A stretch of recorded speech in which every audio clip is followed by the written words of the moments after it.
Hey y'all, it's LSD O'Neill here with another video. Today, I wanted to talk about DBD and their inability to create fun add-on designs, especially for licensed killers.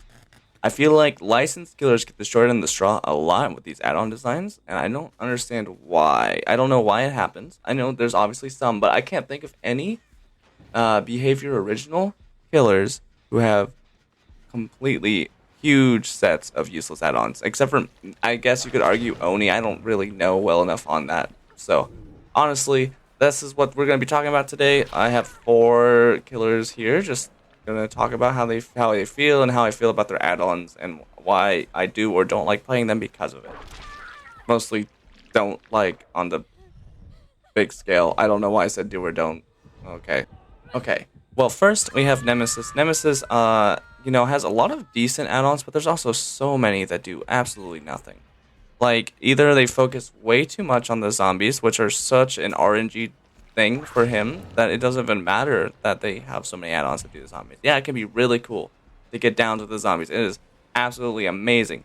Really fucking rare. You could be running the best zombie add-ons and you still won't get much value out of them. It's awful.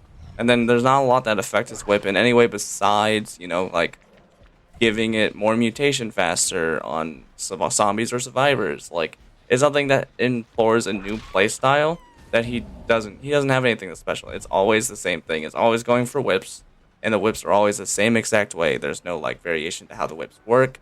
There's nothing. Everything's the same. It makes him very stale when it comes to add-on design. I still really enjoy playing Nemi, but I play him because he's brainless and not because he's necessarily super, super fun. I just like the brainless sometimes. I like to just chill and whip people, and that's it. Now, you can't talk about add-on design, especially bad add-on design, without bringing up Pyramid Head. He has 2 add-ons that affect his power, his actual M2. The rest of it is all on his trails, and that's absolutely ridiculous. The trails are like the least important part of his power. Yeah, he gets value out of them if he gets people into them, but smart survivors don't run into them very often. They'll rather just take the down, depending on the situation. And it just makes him feel really, really bad. He's already super clunky to play because they added that cooldown when he goes into M2 for a second. He can't swing for forever. It's way too long. And it just feels really bad. He doesn't have any variance in his playstyle. It's either he's going for snipes with his M2 through walls, or he's going through snipes with his M2 through walls.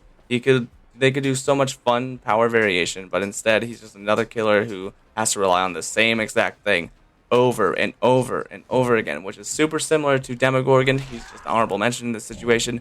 It's always the same kind of shred. It's all cooldown reductions or portals. That's all his stuff does. Super similar, nothing cool, nothing interesting. It's very sad because they are normally considered pretty fun killers, but they're just the same thing over and over again, unfortunately. These next 2 that I'm talking about are going to be people who have gone under extensive reworks in the past in general. They're both needed better add-on passes as they got through their reworks, but they just didn't. First, let's talk about Fredward, as in Freddy.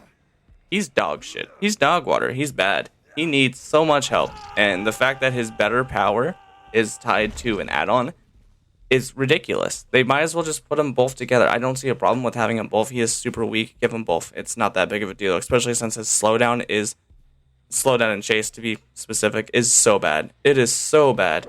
No one wants that. It's not even fun to use. It's not fun to go against. It's just there. It's annoying for both sides. Doesn't give you downs very easily. Clown does it way better. It's just a bad time. Having pallet space kit would make a lot of sense with him, and I'm amazed that they still haven't done that. And then they could add a bunch more freaking add-ons that change things. Hell, they could add an add-on that allows him to teleport to generators that are completed.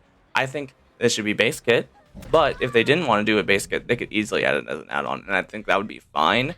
It's just they're so scared to give him too many powerful things now, and I wonder, because he is licensed and he's a really complicated license, is that it must be really hard to change anything, and that's why he's been in such a shitty state for so long.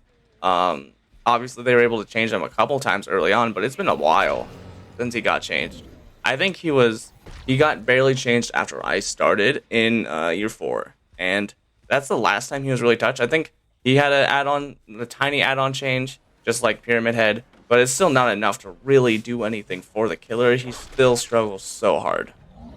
Now I'm going to talk about my main, Sadako. She has been changed so much, and they don't do like good enough job going over add-ons. Her ring drawing still does the old thing, and it does the new thing. It'll give you stacks of condemn upon healing each other, and it does the new effect of when you hook somebody, everyone gets stacks of condemn. It's absolutely ridiculous. How is that even possible? That's insane. It feels bad to run because it's kind of just broken with both things going on at the once time, you know? But also 90% of the add-ons just don't feel good. The Eries to me are just awful. They're Eries should always change their power in some way, and they just feel like they don't in a good way. I think the being able to teleport whenever you want, cool, but if survivors turn off your TV, it just feels bad. And smart survivors turn off the damn TV, so it's not a good Eerie. And then the other Eerie, Aura on Eries is so not it.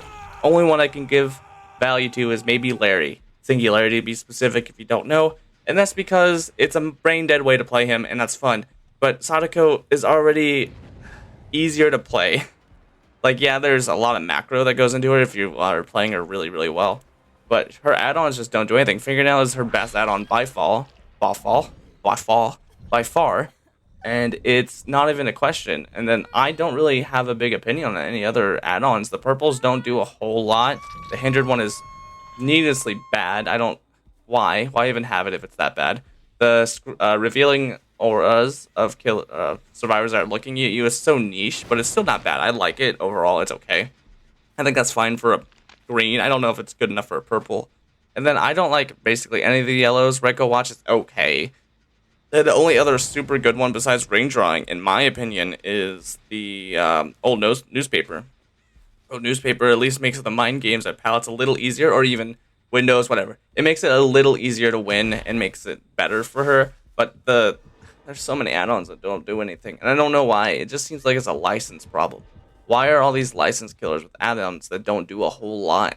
They don't change anything. Wesker has amazing add-ons. At least some of them are really amazing, and then most of them don't. It feels so bad. Makes me sad. But that's it for the video, guys. I hope you guys enjoy. Please like and subscribe if you are willing to do such a thing. I kind of wanted to talk about this thing that's probably niche. It probably won't get a lot of views, but it's painful. It makes me sad. All right, yeah. Have a good one.